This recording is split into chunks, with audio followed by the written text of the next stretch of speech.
నేను కూడా దొంగలా మారిపోయాను అనమాట ఇప్పుడు. యాక్చువల్లీ చెప్పాలంటే ఈ మొక్క దొంగలాడి చూడాలంట, ఉడుస్తా అంటే అది మంచిదంట. అలానే నేను కూడా ఇప్పుడు చేశాను. అది కూడా మా పైన వాళ్ళు లీవ్కి వెళ్ళారనమాట, వాళ్ళ దగ్గర ఉన్న ఎక్కువ. ఇంకా నేను కూడా వాళ్ళ దగ్గర నుంచి తెచ్చి ఇంట్లో ఉడిచాను అనమాట. బాటిల్ కూడా వాళ్ళవేనే. ఇంక ఈ మొక్క దొంగలాడి చూడిస్తే మంచిదని చాలా మంది దగ్గర విన్నాను. అందుకని నేను కూడా ఇంకా దొంగలాడేసి పెట్టాను అనమాట. చూడండి, ఇంక వాయిస్ ఓవర్ ఇస్తానంటే మా ఓడు ఇంకా రెచ్చిపోతున్నాడు. నేను ఇస్తాను మమ్మీ అని చెప్పోలు బోలో షషు. ఇంకా అవి వీక్లీ ఒక్కొక్కసారి క్లీన్ చేస్తాను అనమాట అలా బాటిల్స్.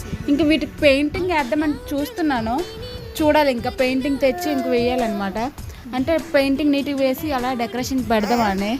ఏంటి ఇప్పుడు నేను అలా మొక్కలు పిచ్చితల్లా మారిపోయాను అనమాట. ఇంకా నాకు ఏ వీడియోలు చేసినా ఇలా వాయిస్ ఓవర్ ఇస్తే ఇలా ఉంటుంది అనమాట వీడితో నాకు. Thank you.